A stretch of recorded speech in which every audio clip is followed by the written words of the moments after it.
Welcome to the Vox Lore. Our channel produces immersive fantasy audiobooks for entertainment and storytelling enjoyment. All content, including narration, sound design, and storytelling elements, is created with passion for fantasy fans. A quiet country estate. A wealthy matriarch.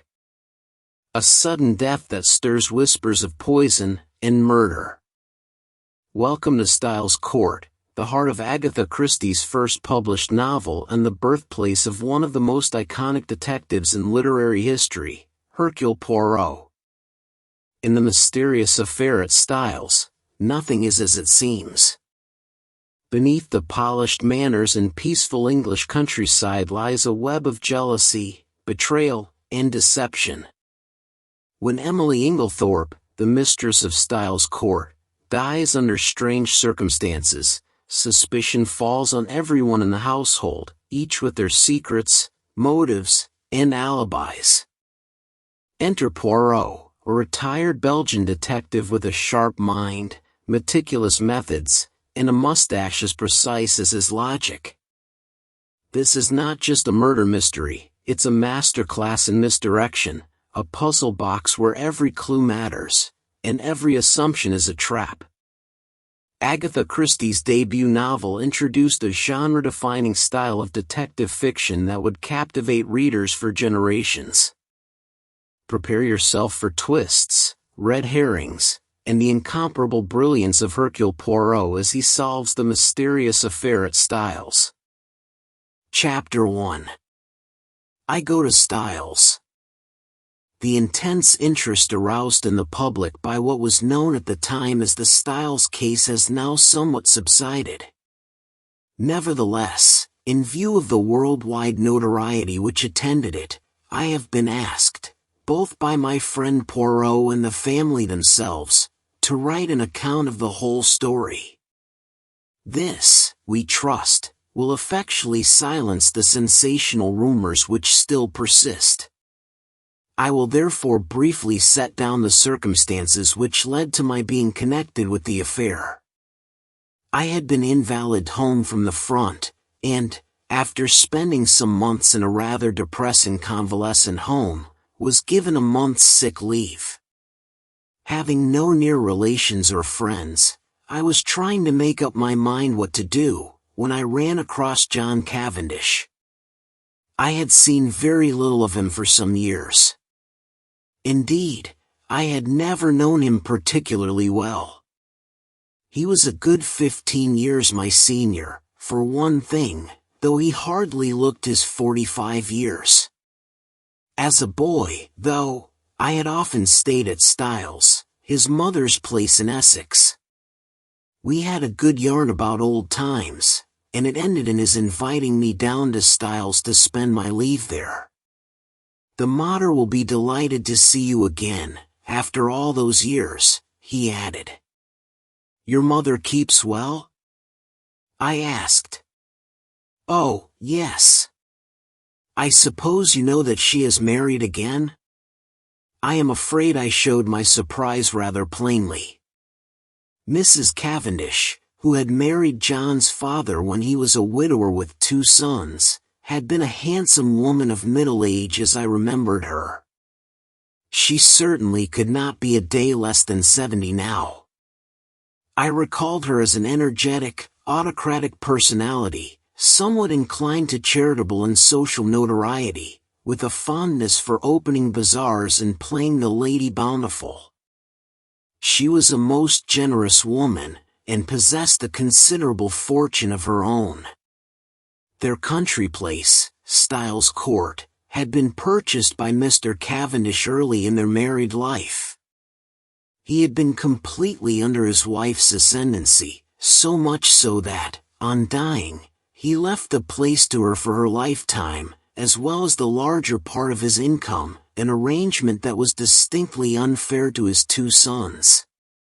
Their stepmother, however, had always been most generous to them. Indeed, they were so young at the time of their father's remarriage that they always thought of her as their own mother.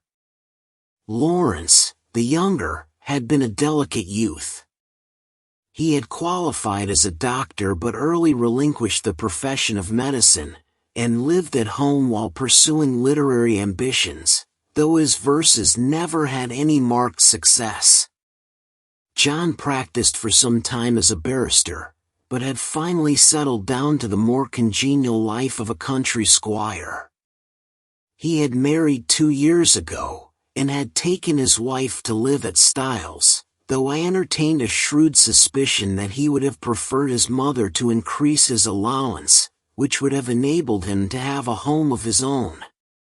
Mrs. Cavendish, however, was a lady who liked to make her own plans, and expected other people to fall in with them, and in this case she certainly had the whip hand, namely, the purse strings. John noticed my surprise at the news of his mother's remarriage and smiled rather ruefully. "Rotten little bounder too," he said savagely. "I can tell you, Hastings, it's making life jolly difficult for us.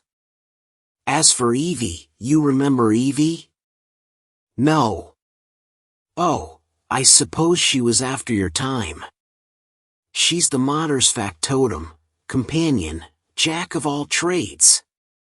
A great sport, old Evie. Not precisely young and beautiful, but as game as they make them. You were going to say?" "Oh, this fellow.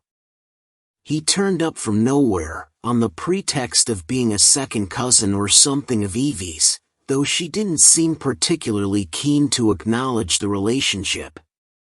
The fellow is an absolute outsider, anyone can see that. He's got a great black beard, and wears patent leather boots in all weathers.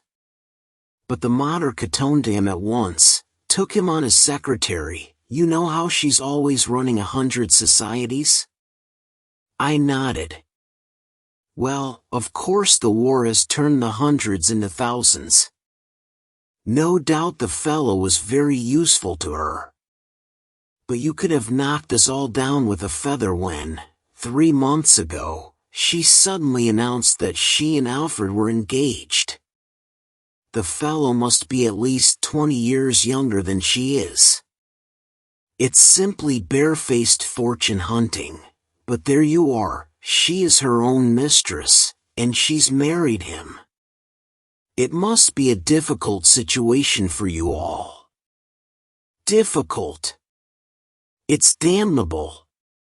Thus it came about that, 3 days later, I descended from the train at Styles St. Mary, an absurd little station, with no apparent reason for existence, perched up in the midst of green fields and country lanes. John Cavendish was waiting on the platform, and piloted me out to the car. "Got a drop or two of petrol still, you see," he remarked. "Mainly owing to the mater's activities." The village of Styles St. Mary was situated about 2 miles from the little station, and Styles Court lay a mile the other side of it. It was a still, warm day in early July. As one looked out over the flat Essex country, lying so green and peaceful under the afternoon sun, it seemed almost impossible to believe that, not so very far away, a great war was running its appointed course. I felt I had suddenly strayed into another world. As we turned in at the lodge gates, John said, "I'm afraid you'll find it very quiet down here, Hastings." "My dear fellow, that's just what I want." "Oh, it's pleasant enough if you want to lead the idle life. I drill with the volunteers twice a week, and lend a hand at the farms. My wife works regularly on the land. She is up at 5 every morning to milk, and keeps at it steadily until lunchtime. It's a jolly good life taking it all round, if it weren't for that fellow Alfred Inglethorpe." He checked the car suddenly, and glanced at his watch. "I wonder if we've time to pick up Cynthia." "No, she'll have started from the hospital by now." "Cynthia. That's not your wife?" "No, Cynthia is a protégée of my mother's, the daughter of an old schoolfellow of hers, who married a rascally solicitor. He came a cropper, and the girl was left an orphan and penniless. My mother came to the rescue, and Cynthia has been with us nearly 2 years now. She works in the Red Cross Hospital at Tadminster, 7 miles away." As he spoke the last words, we drew up in front of the fine old house. A lady in a stout tweed skirt, who was bending over a flower bed, straightened herself at our approach. "Hello, Evie, here's our wounded hero. Mr. Hastings, Miss Howard." Miss Howard shook hands with a hearty, almost painful, grip. I had an impression of very blue eyes and a sunburnt face. She was a pleasant-looking woman of about 40, with a deep voice, almost manly in its stentorian tones, and had a large sensible square body, with feet to match, these last encased in good thick boots. Her conversation, I soon found, was couched in the telegraphic style. "Weeds grow like house afire. Can't keep even with 'em. Shall press you in. Better be careful. I'm sure I shall be only too delighted to make myself useful," I responded. "Don't say it. Never does. Wish you hadn't later." "You're a cynic, Evie," said John, laughing. "Where's tea today, inside or out?" "Out. Too fine a day to be cooped up in the house." "Come on then, you've done enough gardening for today. The laborer is worthy of his hire, you know. Come and be refreshed." "Well," said Miss Howard, drawing off her gardening gloves, "I'm inclined to agree with you." She led the way round the house to where tea was spread under the shade of a large sycamore. A figure rose from one of the basket chairs, and came a few steps to meet us. "My wife, Hastings," said John. I shall never forget my first sight of Mary Cavendish. Her tall, slender form, outlined against the bright light, the vivid sense of slumbering fire that seemed to find expression only in those wonderful tawny eyes of hers, remarkable eyes, different from any other woman's that I have ever known, the intense power of stillness she possessed, which nevertheless conveyed the impression of a wild untamed spirit in an exquisitely civilized body. All these things are burnt into my memory. I shall never forget them. She greeted me with a few words of pleasant welcome in a low clear voice, and I sank into a basket chair feeling distinctly glad that I had accepted John's invitation.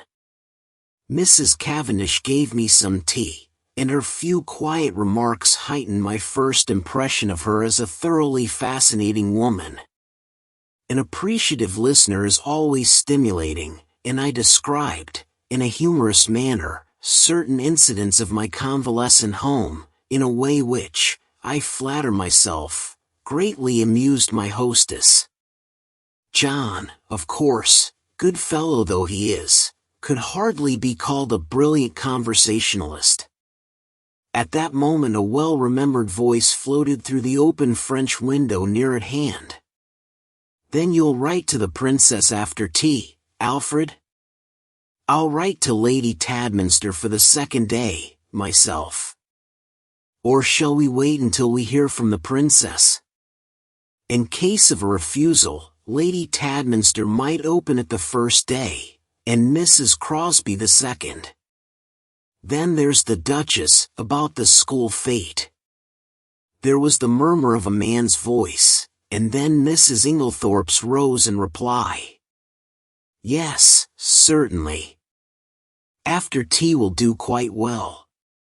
You are so thoughtful, Alfred dear. The French window swung open a little wider, and a handsome white-haired old lady, with a somewhat masterful cast of features, stepped out of it onto the lawn. A man followed her, a suggestion of deference in his manner. Mrs. Inglethorpe greeted me with effusion. "Why, if it isn't too delightful to see you again, Mr. Hastings, after all these years. Alfred, darling, Mr. Hastings, my husband." I looked with some curiosity at Alfred Darling. He certainly struck a rather alien note. I did not wonder at John objecting to his beard. It was one of the longest and blackest I have ever seen. He wore gold-rimmed pince-nez, and had a curious impassivity of feature. It struck me that he might look natural on a stage, but was strangely out of place in real life. His voice was rather deep and unctuous. He placed a wooden hand in mine and said, "This is a pleasure, Mr. Hastings." Then, turning to his wife, "Emily dearest, I think that cushion is a little damp."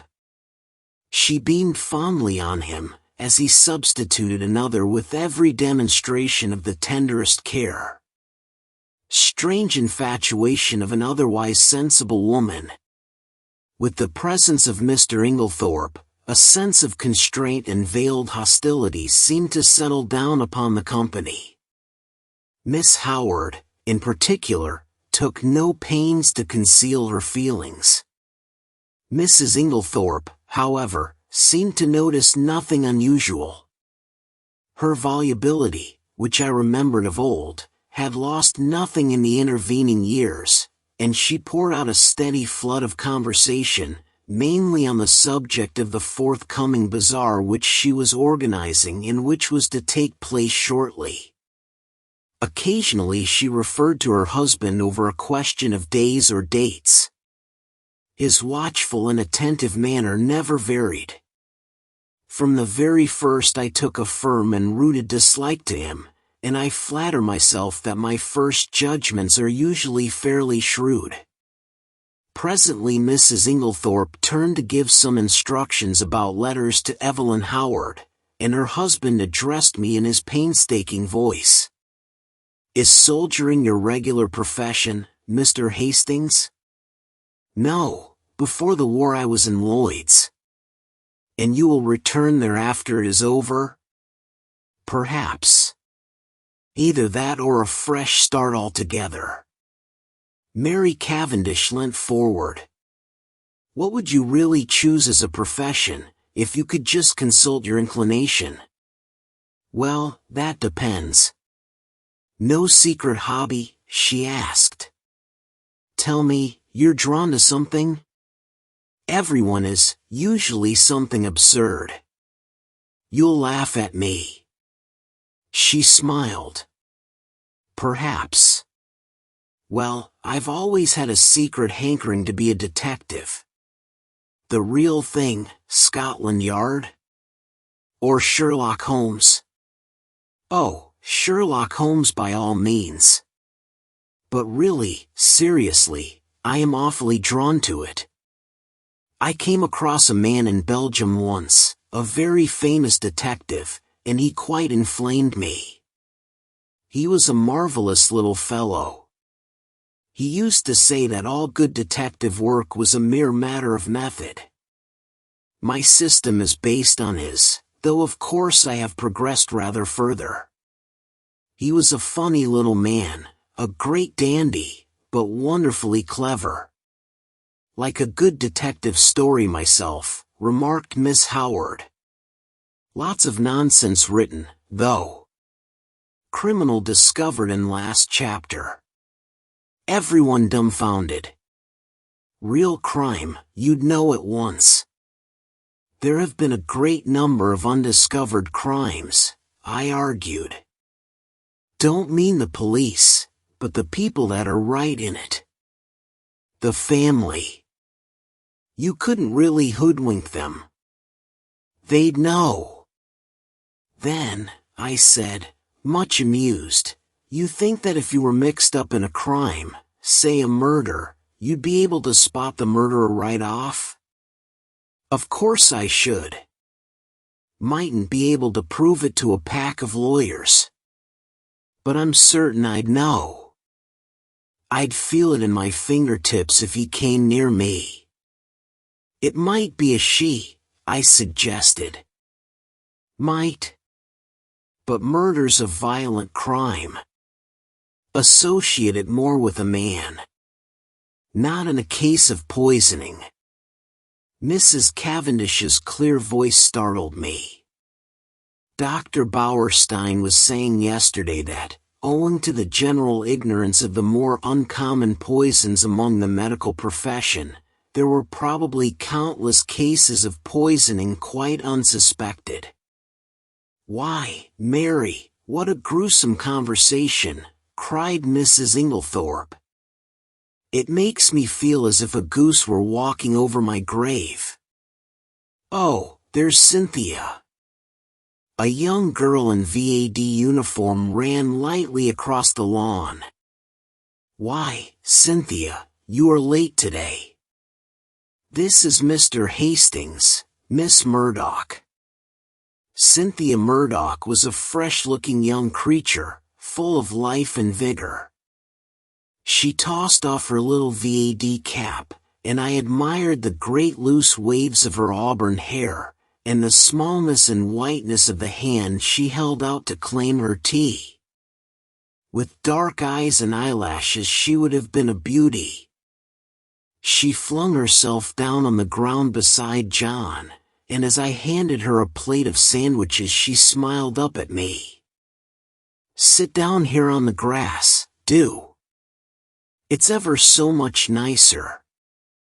I dropped down obediently. You work at Tadminster, don't you, Miss Murdoch? She nodded. For my sins. Do they bully you, then? I asked, smiling. I should like to see them, cried Cynthia with dignity. I have got a cousin who is nursing, I remarked. And she is terrified of sisters. I don't wonder. Sisters are, you know, Mr. Hastings. They simply. You've no idea. But I'm not a nurse, thank heaven, I work in the dispensary. How many people do you poison?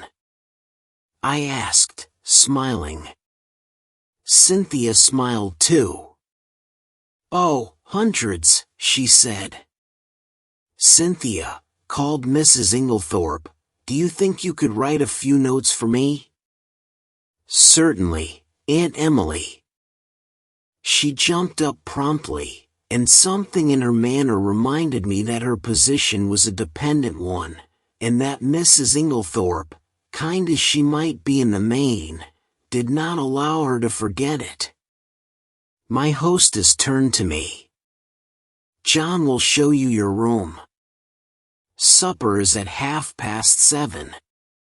We have given up late dinner for some time now.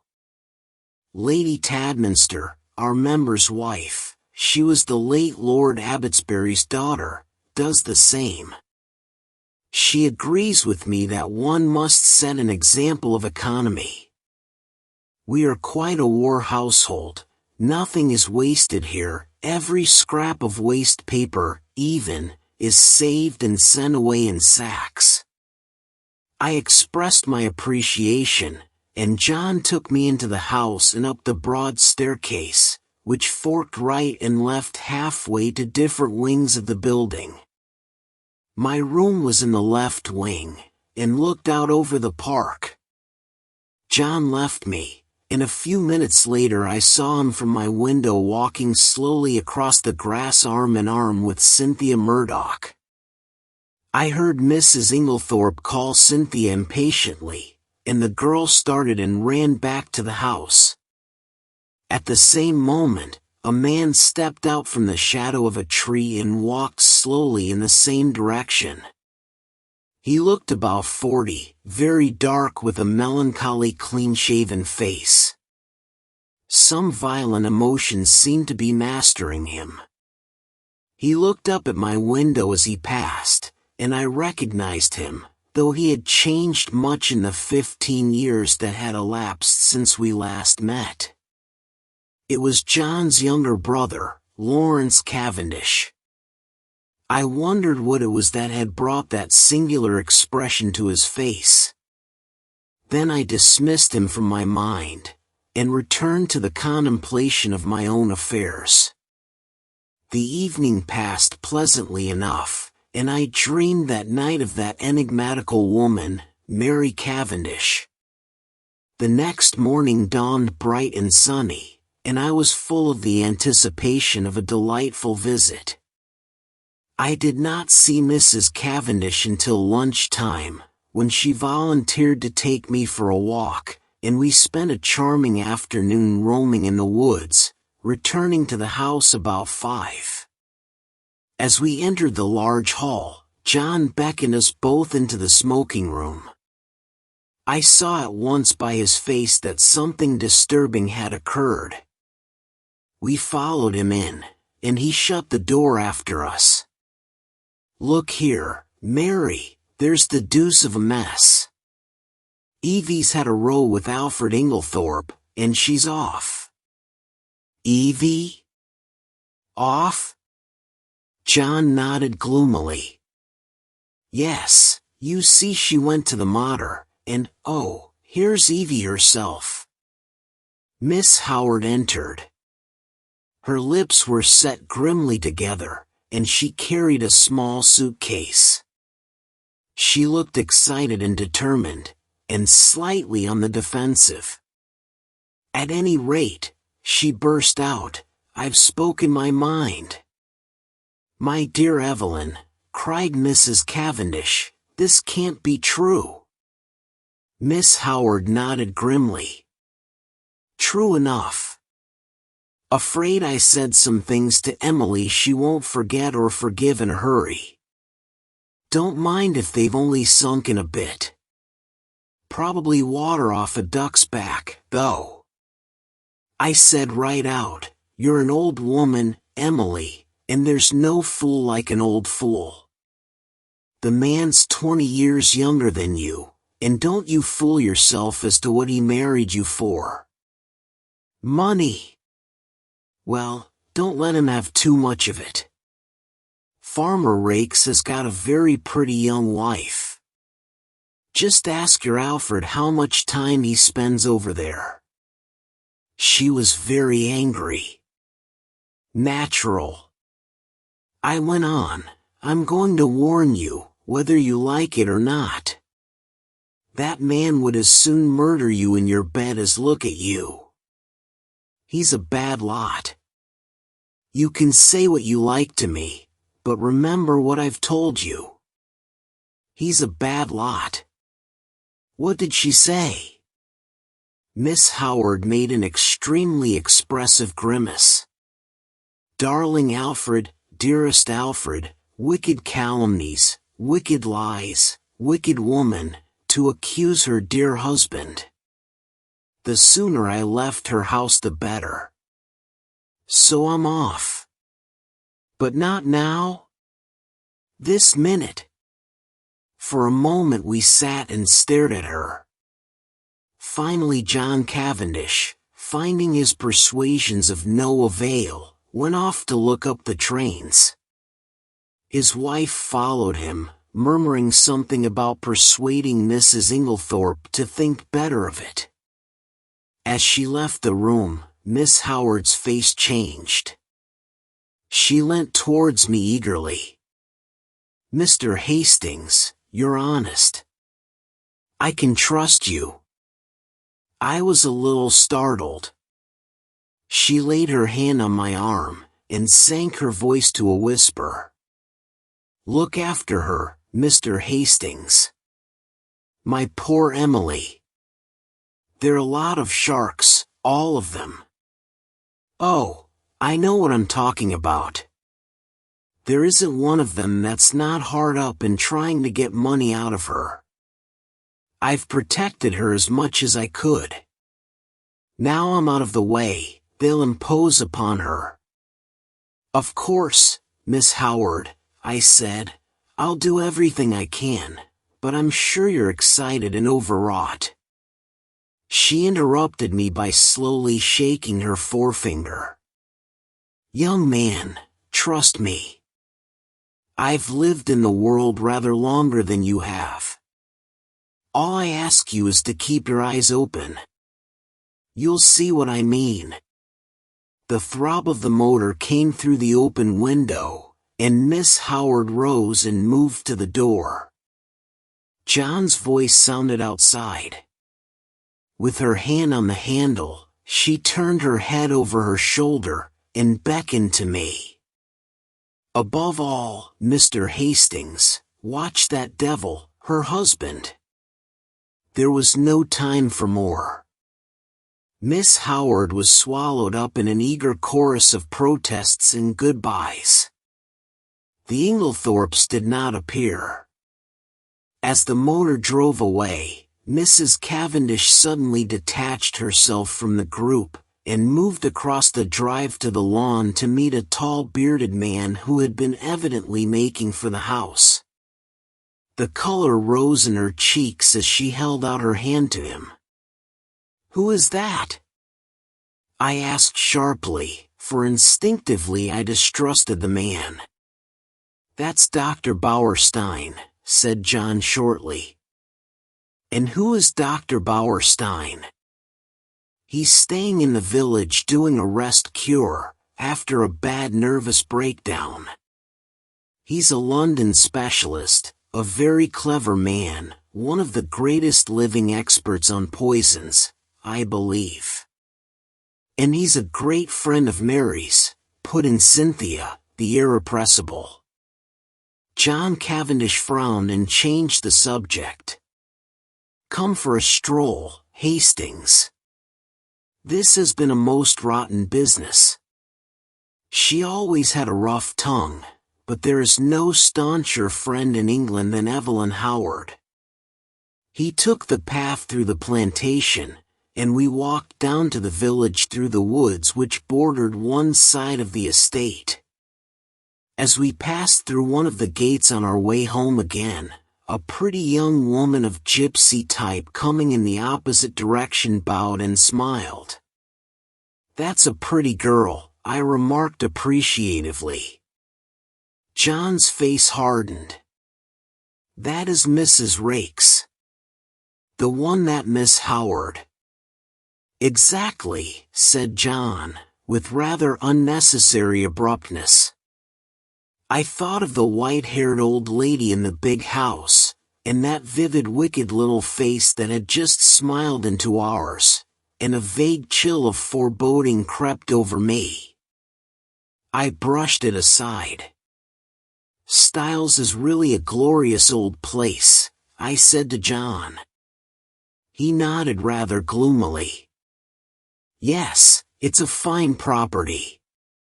It'll be mine someday. Should be mine now by rights, if my father had only made a decent will.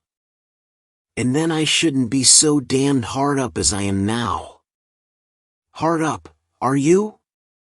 My dear Hastings, I don't mind telling you that I'm at my wit's end for money. Couldn't your brother help you? Lawrence? He's gone through every penny he ever had, publishing rotten verses in fancy bindings. No, we're an impecunious lot. My mother's always been awfully good to us, I must say. That is, up to now. Since her marriage, of course, he broke off, frowning. For the first time I felt that, with Evelyn Howard, something indefinable had gone from the atmosphere. Her presence had spelt security. Now that security was removed, and the air seemed rife with suspicion. The sinister face of Dr. Bauerstein recurred to me unpleasantly. A vague suspicion of everyone and everything filled my mind. Just for a moment I had a premonition of approaching evil. Chapter 2. The 16th and 17th of July. I had arrived at Styles on the 5th of July. I come now to the events of the 16th and 17th of that month. For the convenience of the reader I will recapitulate the incidents of those days in as exact a manner as possible. They were elicited subsequently at the trial by a process of long and tedious cross-examinations. I received a letter from Evelyn Howard a couple of days after her departure, telling me she was working as a nurse at the big hospital in Midlingham, a manufacturing town some 15 miles away, and begging me to let her know if Mrs. Inglethorpe should show any wish to be reconciled. The only fly in the ointment of my peaceful days was Mrs. Cavendish's extraordinary, and, for my part, unaccountable preference for the society of Dr. Bauerstein. What she saw in the man I cannot imagine, but she was always asking him up to the house, and often went off for long expeditions with him. I must confess that I was quite unable to see his attraction. The 16th of July fell on a Monday. It was a day of turmoil. The famous bazaar had taken place on Saturday, and an entertainment, in connection with the same charity, at which Mrs. Inglethorpe was to recite a war poem, was to be held that night. We were all busy during the morning arranging and decorating the hall in the village where it was to take place. We had a late luncheon and spent the afternoon resting in the garden. I noticed that John's manner was somewhat unusual. He seemed very excited and restless. After tea, Mrs. Inglethorpe went to lie down to rest before her efforts in the evening, and I challenged Mary Cavendish to a single at tennis. About 6:45, Mrs. Inglethorpe called us that we should be late as supper was early that night. We had rather a scramble to get ready in time, and before the meal was over the motor was waiting at the door. The entertainment was a great success, Mrs. Inglethorpe's recitation receiving tremendous applause. There were also some tableaux in which Cynthia took part. She did not return with us, having been asked to a supper party, and to remain the night with some friends who had been acting with her in the tableaux. The following morning, Mrs. Inglethorpe stayed in bed to breakfast, as she was rather overtired, but she appeared in her briskest mood about 12:30, and swept Lawrence and myself off to a luncheon party. Such a charming invitation from Mrs. Ralston. Lady Tadminster's sister, you know. The Ralstons came over with the Conqueror, one of our oldest families. Mary had excused herself on the plea of an engagement with Dr. Bauerstein. We had a pleasant luncheon, and as we drove away Lawrence suggested that we should return by Tadminster, which was barely a mile out of our way, and pay a visit to Cynthia in her dispensary. Mrs. Inglethorpe replied that this was an excellent idea, but as she had several letters to write she would drop us there, and we could come back with Cynthia in the pony trap. We were detained under suspicion by the hospital porter, until Cynthia appeared to vouch for us, looking very cool and sweet in her long white overall. She took us up to her sanctum, and introduced us to her fellow dispenser, a rather awe-inspiring individual, whom Cynthia cheerily addressed as Nibs. "What a lot of bottles!" I exclaimed, as my eye traveled round the small room. "Do you really know what's in them all?" "Say something original," groaned Cynthia. "Every single person who comes up here says that."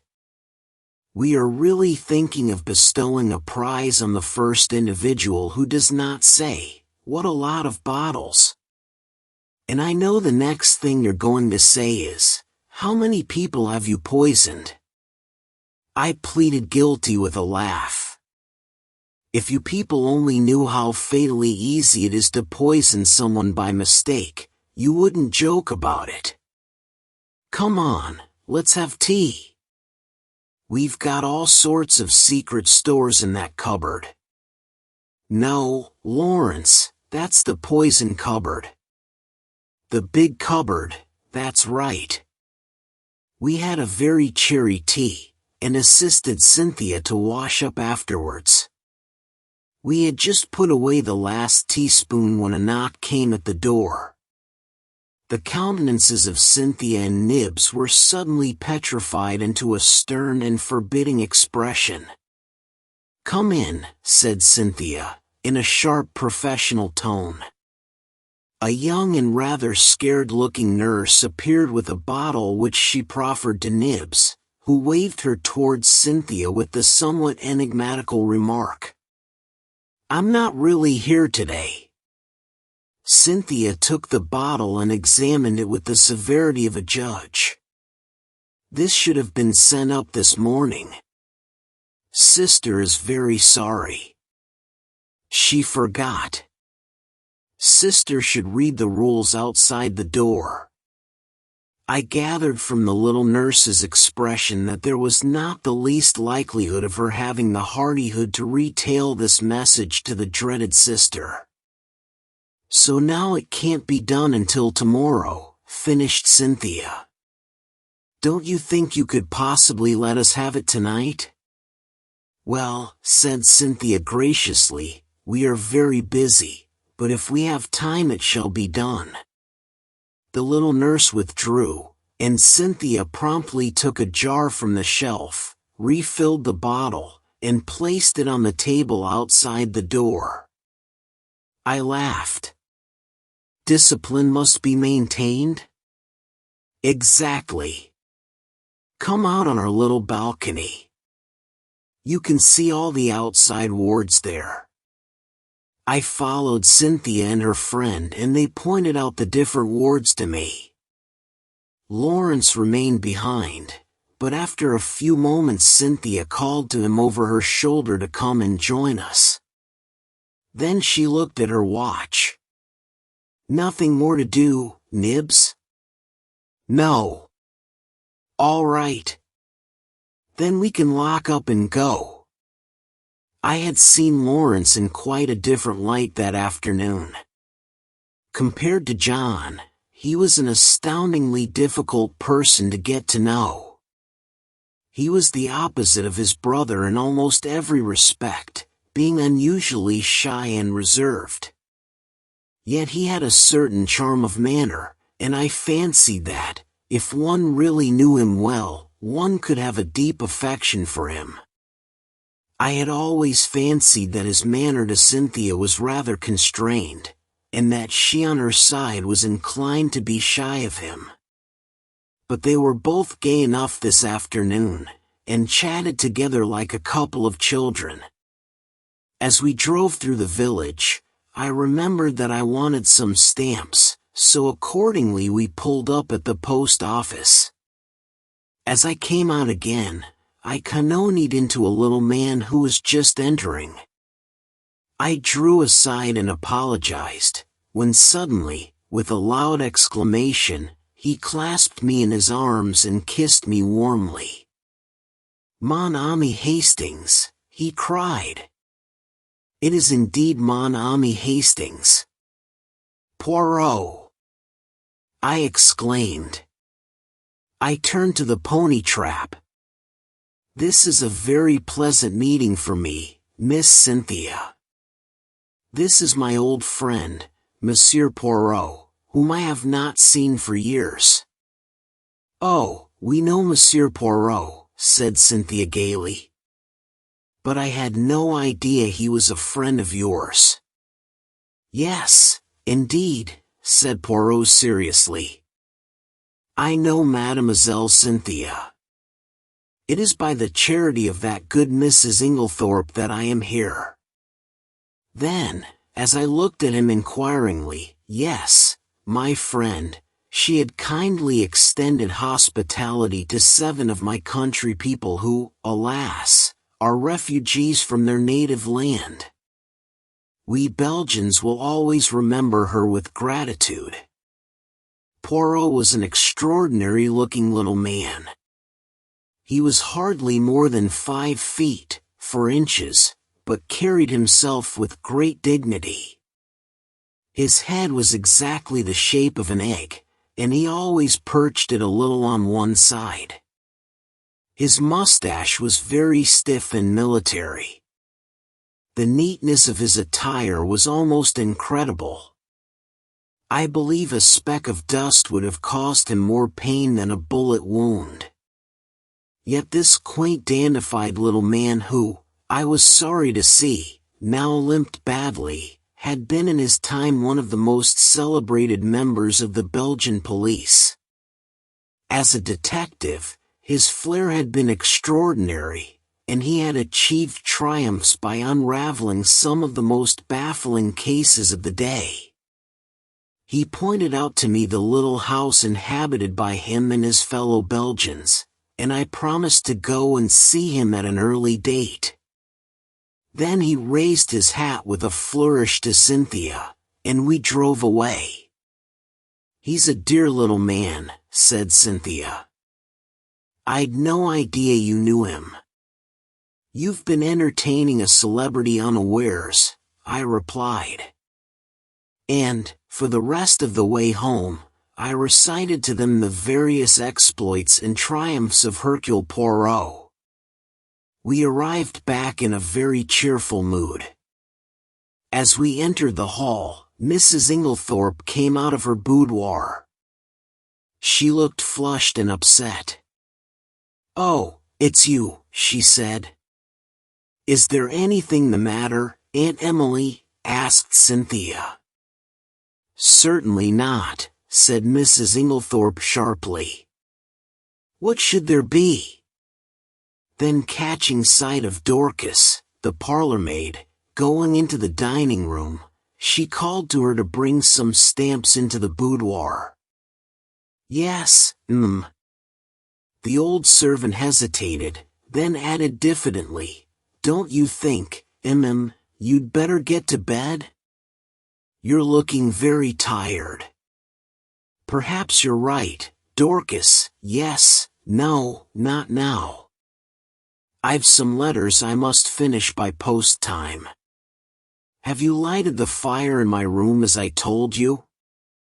"Yes, Then I'll go to bed directly after supper." She went into the boudoir again, and Cynthia stared after her. "Goodness gracious! I wonder what's up," she said to Lawrence. He did not seem to have heard her, for without a word he turned on his heel and went out of the house. I suggested a quick game of tennis before supper and, Cynthia agreeing, I ran upstairs to fetch my racket. Mrs. Cavendish was coming down the stairs. It may have been my fancy, but she, too, was looking odd and disturbed. "Had a good walk with Dr. Bauerstein?" I asked, trying to appear as indifferent as I could. "I didn't go," she replied abruptly. "Where is Mrs. Inglethorpe?" "In the boudoir." Her hand clenched itself on the banisters, then she seemed to nerve herself for some encounter, and went rapidly past me down the stairs across the hall to the boudoir, the door of which she shut behind her. As I ran out to the tennis court a few moments later, I had to pass the open boudoir window, and was unable to help overhearing the following scrap of dialogue. Mary Cavendish was saying in the voice of a woman desperately controlling herself, "Then you won't show it to me?" To which Mrs. Inglethorpe replied, "My dear Mary, it has nothing to do with that matter. Then show it to me. I tell you it is not what you imagine. It does not concern you in the least." To which Mary Cavendish replied, with a rising bitterness, "Of course, I might have known you would shield him." Cynthia was waiting for me, and greeted me eagerly with, "I say, there's been the most awful row. I've got it all out of Dorcas." "What kind of a row?" "Between Aunt Emily and him. I do hope she's found him out at last." "Was Dorcas there, then?" "Of course not. She happened to be near the door. It was a real old bust-up.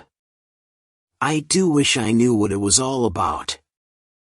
I thought of Mrs. Rakes's gypsy face, and Evelyn Howard's warnings, but wisely decided to hold my peace, whilst Cynthia exhausted every possible hypothesis, and cheerfully hoped, "Aunt Emily will send him away, and will never speak to him again." I was anxious to get hold of John, but he was nowhere to be seen. Evidently something very momentous had occurred that afternoon. I tried to forget the few words I had overheard, but, do what I would, I could not dismiss them altogether from my mind. What was Mary Cavendish's concern in the matter? Mr. Inglethorpe was in the drawing-room when I came down to supper. His face was impassive as ever, and the strange unreality of the man struck me afresh. Mrs. Inglethorpe came down last. She still looked agitated, and during the meal there was a somewhat constrained silence. Inglethorpe was unusually quiet. As a rule, he surrounded his wife with little attentions, placing a cushion at her back, and altogether playing the part of the devoted husband.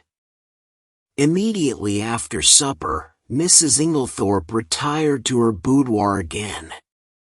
"Send my coffee in here, Mary," she called. "I've just 5 minutes to catch the post." Cynthia and I went and sat by the open window in the drawing-room. Mary Cavendish brought our coffee to us. She seemed excited. "Do you young people want lights, or do you enjoy the twilight?" she asked. "Will you take Mrs. Inglethorpe her coffee, Cynthia?" "I will pour it out." "Do not trouble, Mary," said Inglethorpe. "I will take it to Emily." He poured it out, and went out of the room carrying it carefully. Lawrence followed him, and Mrs. Cavendish sat down by us. We three sat for some time in silence. It was a glorious night, hot and still. Mrs. Cavendish fanned herself gently with a palm leaf. "It's almost too hot," she murmured. "We shall have a thunderstorm." Alas, that these harmonious moments can never endure. My paradise was rudely shattered by the sound of a well-known, and heartily disliked, voice in the hall. "Dr. Bauerstein," exclaimed Cynthia. "What a funny time to come." I glanced jealously at Mary Cavendish, but she seemed quite undisturbed. The delicate pallor of her cheeks did not vary. In a few moments, Alfred Inglethorpe had ushered the doctor in, the latter laughing, and protesting that he was in no fit state for a drawing-room. In truth, he presented a sorry spectacle, being literally plastered with mud. "What have you been doing, doctor?" cried Mrs. Cavendish. "I must make my apologies," said the doctor. "I did not really mean to come in, but Mr. Inglethorpe insisted." "Well, Bauerstein, you are in a plight," said John, strolling in from the hall. "Have some coffee, and tell us what you have been up to." "Thank you, I will." He laughed rather ruefully, as he described how he had discovered a very rare species of fern in an inaccessible place, and in his efforts to obtain it had lost his footing, and slipped ignominiously into a neighboring pond. "The sun soon dried me off," he added, "but I'm afraid my appearance is very disreputable." At this juncture, Mrs. Inglethorpe called to Cynthia from the hall, and the girl ran out. "Just carry up my dispatch case, will you, dear? I'm going to bed." The door into the hall was a wide one. I had risen when Cynthia did. John was close by me. There were therefore 3 witnesses who could swear that Mrs. Inglethorpe was carrying her coffee, as yet untasted, in her hand. My evening was utterly and entirely spoilt by the presence of Dr. Bauerstein. It seemed to me the man would never go. He rose at last, however, and I breathed a sigh of relief. "I'll walk down to the village with you," said Mr. Inglethorpe. "I must see our agent over those estate accounts." He turned to John. "No one need sit up. I will take the latch key." Chapter 3. The Night of the Tragedy. To make this part of my story clear, I append the following plan of the first floor of Styles. The servants' rooms are reached through the door B. They have no communication with the right wing, where the Inglethorpes' rooms were situated. It seemed to be the middle of the night when I was awakened by Lawrence Cavendish.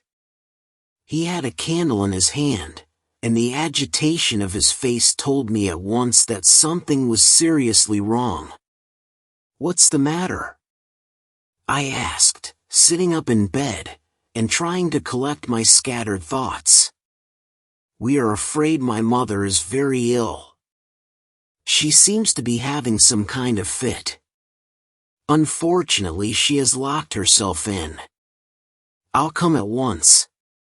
I sprang out of bed, and, pulling on a dressing gown, followed Lawrence along the passage in the gallery to the right wing of the house. John Cavendish joined us, and 1 or 2 of the servants were standing round in a state of awe-stricken excitement. Lawrence turned to his brother. "What do you think we had better do?" Never, I thought, had his indecision of character been more apparent. John rattled the handle of Mrs. Inglethorpe's door violently, but with no effect. It was obviously locked or bolted on the inside. The whole household was aroused by now. The most alarming sounds were audible from the interior of the room. Clearly something must be done. "Try going through Mr. Inglethorpe's room, sir," cried Dorcas. "Oh, the poor mistress." Suddenly I realized that Alfred Inglethorpe was not with us, that he alone had given no sign of his presence. John opened the door of his room. It was pitch dark, but Lawrence was following with the candle, and by its feeble light we saw that the bed had not been slept in, and that there was no sign of the room having been occupied. We went straight to the connecting door. That, too, was locked or bolted on the inside. What was to be done? "Oh, dear, sir," cried Dorcas, wringing her hands, "whatever shall we do?" "We must try and break the door in, I suppose. It'll be a tough job, though. Here, let one of the maids go down and wake Bailey and tell him to go for Dr. Wilkins at once. Now then, we'll have a try at the door. Half a moment, though, isn't there a door into Miss Cynthia's rooms?" "Yes, sir, but that's always bolted. It's never been undone." "Well, we might just see." He ran rapidly down the corridor to Cynthia's room. Mary Cavendish was there, shaking the girl, who must have been an unusually sound sleeper, and trying to wake her. In a moment or two he was back. No good. That's bolted too. We must break in the door. I think this one is a shade less solid than the one in the passage. We strained and heaved together. The framework of the door was solid, and for a long time it resisted our efforts, but at last we felt it give beneath our weight, and finally, with a resounding crash, it was burst open. We stumbled in together, Lawrence still holding his candle. Mrs. Inglethorpe was lying on the bed, her whole form agitated by violent convulsions, in one of which she must have overturned the table beside her. As we entered, however, her limbs relaxed, and she fell back upon the pillows. John strode across the room, and lit the gas. Turning to Annie, one of the housemaids, he sent her downstairs to the dining room for brandy. Then he went across to his mother whilst I unbolted the door that gave on the corridor. I turned to Lawrence, to suggest that I had better leave them now that there was no further need of my services, but the words were frozen on my lips. Never have I seen such a ghastly look on any man's face. He was white as chalk, the candle he held in his shaking hand was sputtering onto the carpet, and his eyes, petrified with terror, or some such kindred emotion, stared fixedly over my head at a point on the further wall. It was as though he had seen something that turned him to stone. I instinctively followed the direction of his eyes, but I could see nothing unusual. The still feebly flickering ashes in the grate, and the row of prim ornaments on the mantelpiece, were surely harmless enough. The violence of Mrs. Inglethorpe's attack seemed to be passing. She was able to speak in short gasps. Better now, very sudden, stupid of me, to lock myself in. A shadow fell on the bed and, looking up, I saw Mary Cavendish standing near the door with her arm around Cynthia. She seemed to be supporting the girl, who looked utterly dazed and unlike herself. Her face was heavily flushed, and she yawned repeatedly. "Poor Cynthia is quite frightened," said Mrs. Cavendish in a low, clear voice. She herself, I noticed, was dressed in her white lawn smock. Then it must be later than I thought. I saw that a faint streak of daylight was showing through the curtains of the windows, and that the clock on the mantelpiece pointed to close upon 5 o'clock. A strangled cry from the bed startled me. A fresh access of pain seized the unfortunate old lady. The convulsions were of a violence terrible to behold. Everything was confusion. We thronged round her, powerless to help or alleviate. A final convulsion lifted her from the bed, until she appeared to rest upon her head and her heels, with her body arched in an extraordinary manner. In vain Mary and John tried to administer more brandy. The moments flew. Again the body arched itself in that peculiar fashion. At that moment, Dr. Bauerstein pushed his way authoritatively into the room. For one instant he stopped dead, staring at the figure on the bed, and, at the same instant, Mrs. Inglethorpe cried out in a strangled voice, her eyes fixed on the doctor. "Alfred, Alfred!" Then she fell back motionless on the pillows. With a stride, the doctor reached the bed, and seizing her arms worked them energetically, applying what I knew to be artificial respiration. He issued a few short, sharp orders to the servants. An imperious wave of his hand drove us all to the door. We watched him, fascinated, though I think we all knew in our hearts that it was too late, and that nothing could be done now. I could see by the expression on his face that he himself had little hope, Finally he abandoned his task, shaking his head gravely. At that moment, we heard footsteps outside, and Dr. Wilkins, Mrs. Inglethorpe's own doctor, a portly, fussy little man, came bustling in.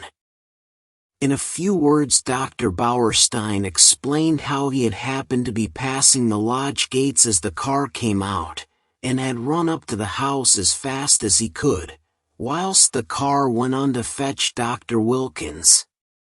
With a faint gesture of the hand, he indicated the figure on the bed. Very sad.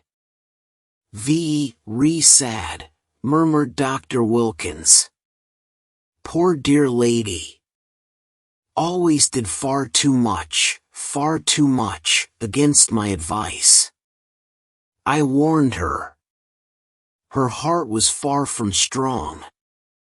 Take it easy, I said to her, take it easy. But no, her zeal for good works was too great. Nature rebelled. Nature rebelled. Dr. Bauerstein, I noticed, was watching the local doctor narrowly. He still kept his eyes fixed on him as he spoke. The convulsions were of a peculiar violence, Dr. Wilkins. I am sorry you were not here in time to witness them. They were quite titanic in character. Ah, said Dr. Wilkins wisely. I should like to speak to you in private, said Dr. Bauerstein. He turned to John. You do not object? Certainly not. We all trooped out into the corridor, leaving the two doctors alone, and I heard the key turned in the lock behind us. We went slowly down the stairs. I was violently excited. I have a certain talent for deduction, and Dr. Bauerstein's manner had started a flock of wild surmises in my mind.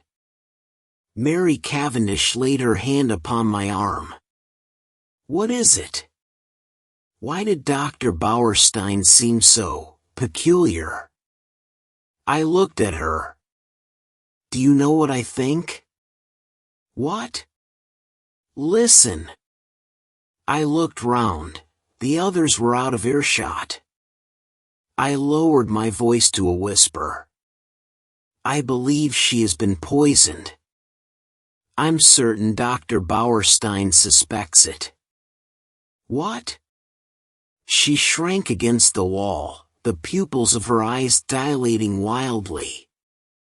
Then, with a sudden cry that startled me, she cried out, No, no, not that, not that. And breaking from me, fled up the stairs. I followed her, afraid that she was going to faint. I found her leaning against the banisters, deadly pale. She waved me away impatiently. No, no, leave me. I'd rather be alone. Let me just be quiet for a minute or two. Go down to the others. I obeyed her reluctantly. John and Lawrence were in the dining room. I joined them. We were all silent, but I suppose I voiced the thoughts of us all when I at last broke it by saying, Where's Mr. Inglethorpe? John shook his head. He's not in the house. Our eyes met. Where was Alfred Inglethorpe? His absence was strange and inexplicable. I remembered Mrs. Inglethorpe's dying words. What lay beneath them? What more could she have told us, if she had had time? At last we heard the doctors descending the stairs. Dr. Wilkins was looking important and excited, and trying to conceal an inward exultation under a manner of decorous calm. Dr. Bauerstein remained in the background, his grave bearded face unchanged. Dr. Wilkins was the spokesman for the two. He addressed himself to John. "Mr. Cavendish, I should like your consent to a post-mortem." "Is that necessary?" asked John gravely. A spasm of pain crossed his face. "Absolutely," said Dr. Bauerstein. "You mean by that?" "That neither Dr. Wilkins nor myself could give a death certificate under the circumstances." John bent his head. "In that case, I have no alternative but to agree." "Thank you," said Dr. Wilkins briskly. "We propose that it should take place tomorrow night, or rather tonight." And he glanced at the daylight. "Under the circumstances, I am afraid an inquest can hardly be avoided. These formalities are necessary, but I beg that you won't distress yourselves." There was a pause, and then Dr. Bauerstein drew 2 keys from his pocket, and handed them to John. "These are the keys of the 2 rooms. I have locked them and, in my opinion, they would be better kept locked for the present." The doctors then departed. I had been turning over an idea in my head, and I felt that the moment had now come to broach it. Yet I was a little chary of doing so.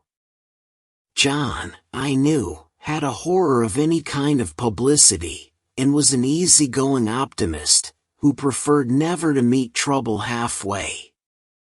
It might be difficult to convince him of the soundness of my plan. Lawrence, on the other hand, being less conventional, and having more imagination, I felt I might count upon as an ally. There was no doubt that the moment had come for me to take the lead. "John," I said, "I am going to ask you something." "Well?"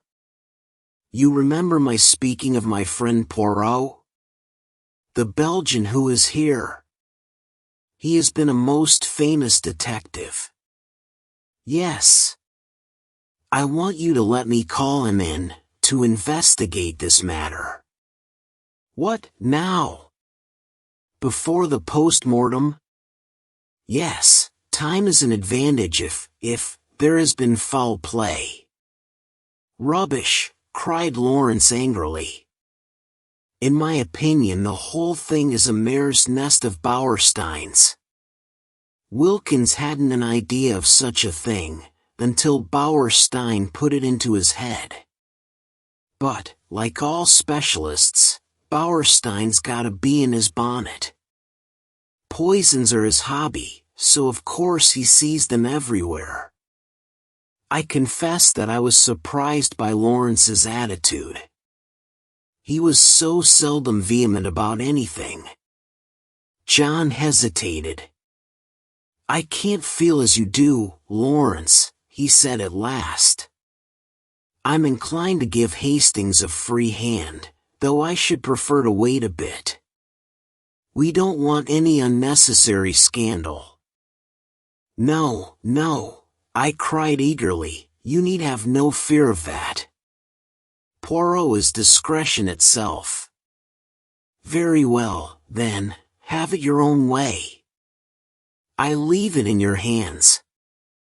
Though, if it is as we suspect, it seems a clear enough case. God forgive me if I am wronging him." I looked at my watch. It was 6 o'clock. I determined to lose no time.